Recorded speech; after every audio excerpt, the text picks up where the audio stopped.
hari igihe umuntu ava ahantu yarari, umuntu yarakenye Imana ikamutungisha, ugaca umengo ibyo gusenga hari umuntu aba atarafise akazi, ugasanga aronsa akazi, ugaca umenga burya nasenga kubera ntari mfise akazi, burya nasenga kubera nari nkenye, burya nasenga kubera nyene kubera eka bibandanye bibemwo.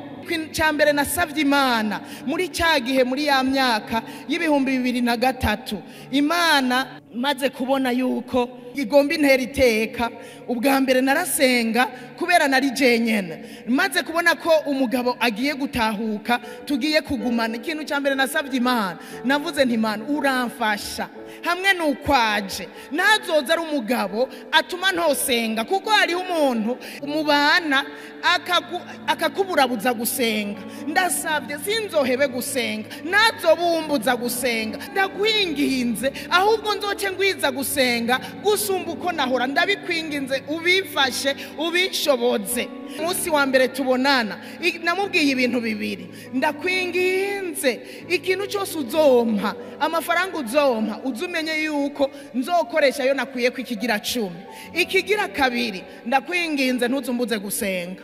Ivyo jewe numva wopfuma uguma iyo waruri, nkaguma ndi cenyene muga nkagumana n'Imana yanje. Ndashima Imana yuko yambwiye ati yemwe niwareka gusenga ngo nije nakubujije bizoba vyakuburiye.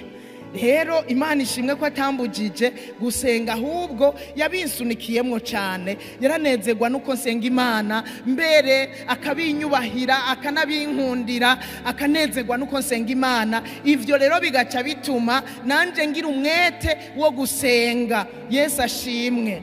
N'igihe nabaye hano ntagiye ndaboneka by'ukuri n'abamfatiriwe nyene, ariko iyo ndi narasengerayo pe. Hari n'igihe iyo ndi nafata umwanya nkabireka ivyo narimwo ngasenga.